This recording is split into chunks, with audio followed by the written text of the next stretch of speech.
Welcome back. We are in Whitehorse, Yukon, having some fun. The Yukon River going through Whitehorse.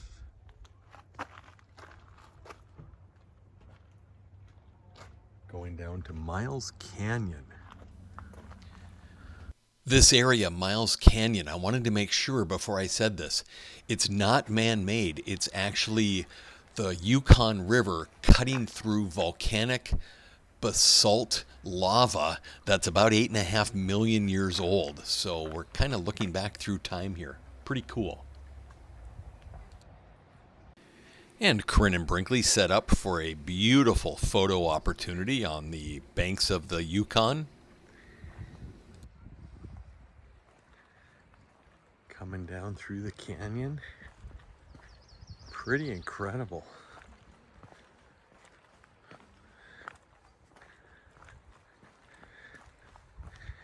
Here's the view.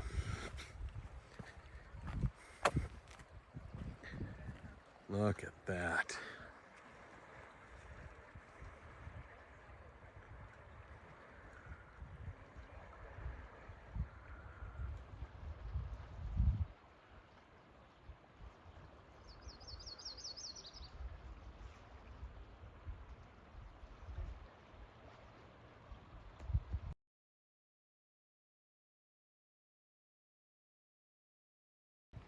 Well, isn't this cool? So this is the Yukon River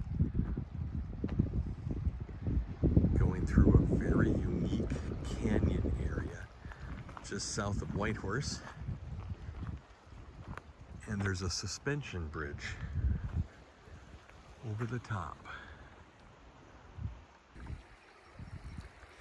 I'm looking for trolls under the bridge. Are there any trolls? Nope, but there's a Brinkley.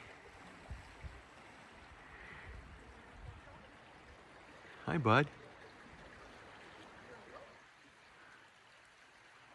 Very interesting.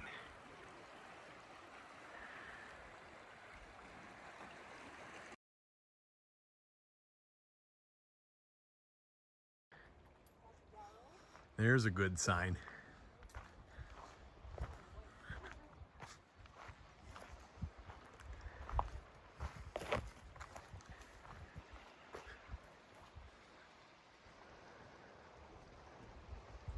That's close enough for me. We headed north out of Miles Canyon. There were some really cool pullouts up on a ridge overlooking the canyon. Spent a little time up there, letting Brinkley get out and walk around a little bit more. We knew we wanted to head into Whitehorse. We had laundry to do, had to get gas. But there's a beautiful fish ladder just outside of town there we wanted to go to. We were about a month too early, so we will come back on our way back through the area. Looking forward to that. But right now it's just kind of relaxing, driving around, enjoying the sunshine. It was such a beautiful day.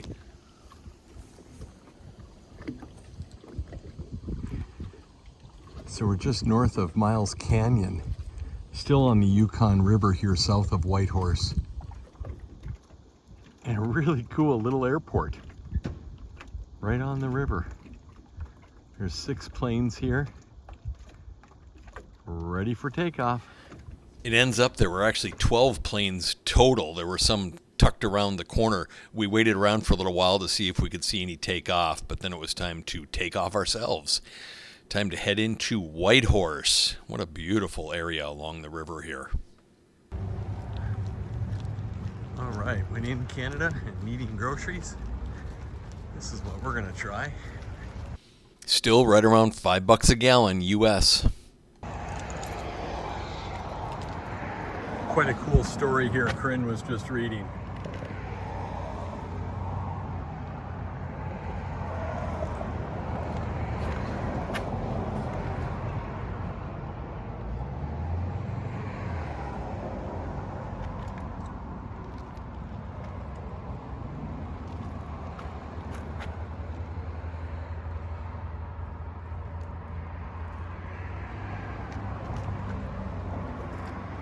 It's pretty neat. So we're looking around here next to the highway. And we just looked up, and there's the eagle nest.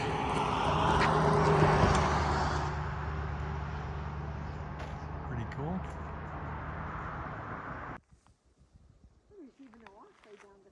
Yeah. All right, we are on the Klondike Highway. It is 6:30 at night. The sun is still way the heck up there. And hot. And it's 82 degrees currently. And we are kind of stuck here because the Klondike Highway is closed about 60 kilometers north of here because of smoke from fires. So we're going to kind of stage in this area tonight and hope that tomorrow morning we can get through. Oh my gosh, look at this area. So this is the Yukon River again. Five Finger Rapids it's called. Look at this, Corinne. This is just stunning down here. Oh, and look at the walkway down with all the trees. Oh, neat. Okay. Beautiful.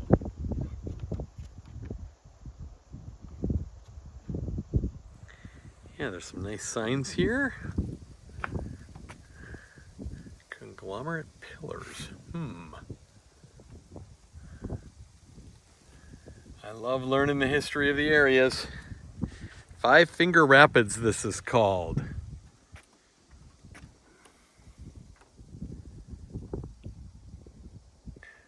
Only the near channel was deep enough for the Yukon River stern wheelers, excuse me. Pretty cool.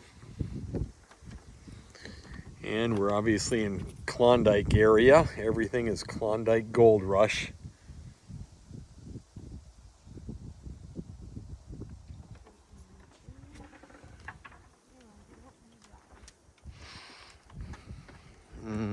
Bird's eye view.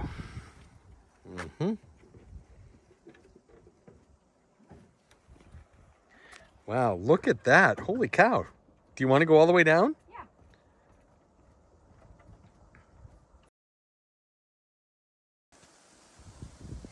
Corinne counting her steps on the way up. All right, well, Brink stayed up with me because there were 219 steps down to the bottom.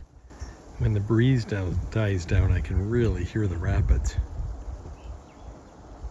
And I just learned that the Five Fingers area is so named because there are 4 islands down there, as we saw on that one map, creating 5 channels or 5 fingers. And yes, there was one that was fairly open to larger boats, but in the early 1900s, explosives were used to widen it and make it deeper. So that's kind of cool.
Well, we found a perfect place to boondock here.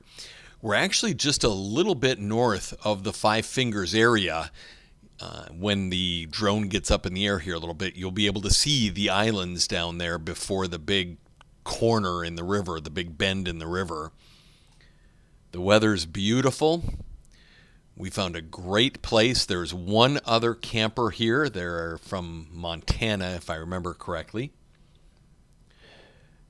It's Game 7 of the Stanley Cup Finals tonight, and I did not want to miss that. And it just so happens that the people in the rig next to us here are watching the same game. They're watching it live. I'm going to start it a couple hours late, and watch it on tape delay. So I'm doing everything I can to not listen to their cheers.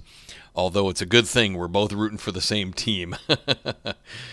So we'll get a good night's sleep hopefully tonight, and we will find out in the morning whether we can move forward. We're 70 or so kilometers south of Pelly Crossing, where the road was open and then closed, and vice versa for the last week or so here almost, we've been hearing. So we'll see how that goes. Well, hello, good morning. We are along the Yukon River, north of Carmacks, north of Whitehorse, the capital of the Yukon, and south of a place called Pelly Crossing. There's a wildfire north of us that they've been monitoring for about a week. It has closed the Klondike Highway a few times for an evening, and then they open it back up the next morning. Not sure what's happening now because late last night they changed it from monitoring to actively fighting it. And this morning we woke up to this. And I'm going to change the... There we go. That's what we woke up to this morning. The sky is full of smoke in that direction.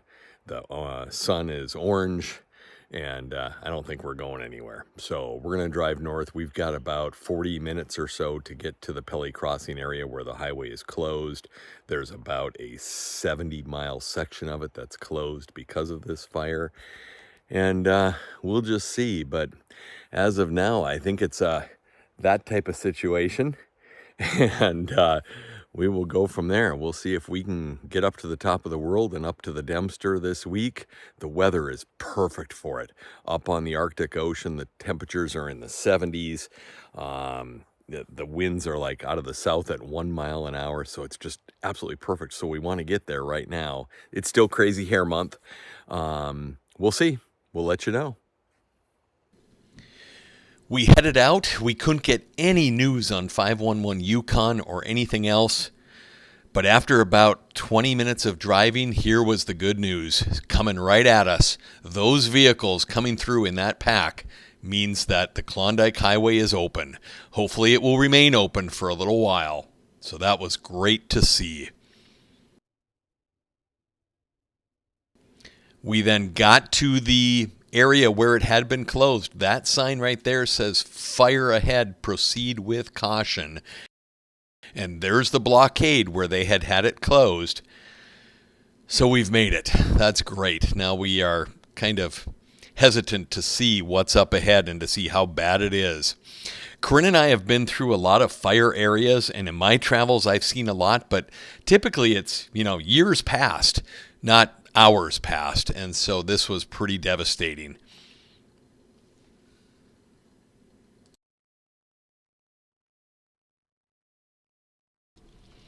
Here's what it looked like from the dash cam, and I have cut quite a bit out of this, as it was about a 70-kilometer drive from where they had it closed, and we were hoping once we got through that, all would be good and the air would be clear. And it did clear for a little while. We got up to the Stewart River crossing. We saw that sign that we'd been looking for to Dawson and continuing on the Klondike Highway. We knew about some road construction, but we were hoping it wasn't going to be too bad. Little did we know, folks. So this is what happens up here. The road is under construction. You have to wait 15 to 20 minutes for the pilot car to come. It's right after the fires, so it's really smoky. Not too bad of a lineup behind us, but you can see the smoke in the air. It's not a good day. Well, we ended up waiting almost 30 minutes, and what should have been from Stewart Crossing to Dawson, about a 2-hour drive, ended up being well over 3. The air wasn't all that bad, and the dust was definitely not bad. They had been putting water down on the highway, so that's good. I edited the footage here to remove some of it. This was a very long construction project. I actually couldn't believe how long it was.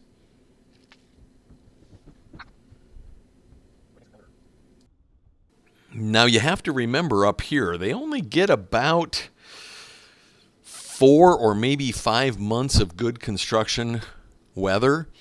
They're working on top of permafrost, and they're working with quite a bit of traffic going through this area all summer long. So this is probably a 3 to 5 year project getting this completed. When the Klondike River appeared, we knew we were starting to get close to Dawson. The Klondike is a very clean river running almost straight west, and then right before Dawson City, the Bonanza Creek joins in with it, and that's where all the gold was found. And there it is, ladies and gentlemen. There is the bridge crossing the Klondike River. That is the start of the Dempster Highway going up to Inuvik and Tuktoyaktuk. We have made it. Okay, at the start of the Dempster, while you're still on the Klondike, there are 2 gas stations. The one on the east side, furthest away from Dawson City, is a card lock. Now, some of the card locks do take regular credit cards, but many of them only take credit cards from, let's say, long-haul truckers or people that live in the area and have an account with them. So you have to be kind of watchful of that. The one on the west side, closest to Dawson, is an actual regular gas station like we know it, takes credit cards, and guess what? It is out of gas.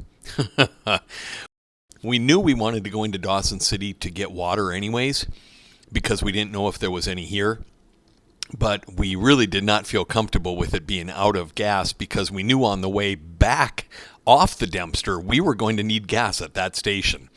There are some people that aren't able to make it all the way into Dawson. So that was a bit concerning, but we had made it through the fires. That was the great news. And now it was time to start our journey north.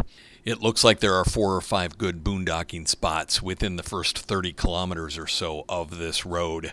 So we'll pick one of those tonight. Just for the record, we've got 500 miles of dirt road up and 500 miles of dirt road back. It's going to be fun. And away we go. And we are very excited to get to Alaska later this week, but I have to be honest, I was almost more excited for this. Arctic Ocean, here we come.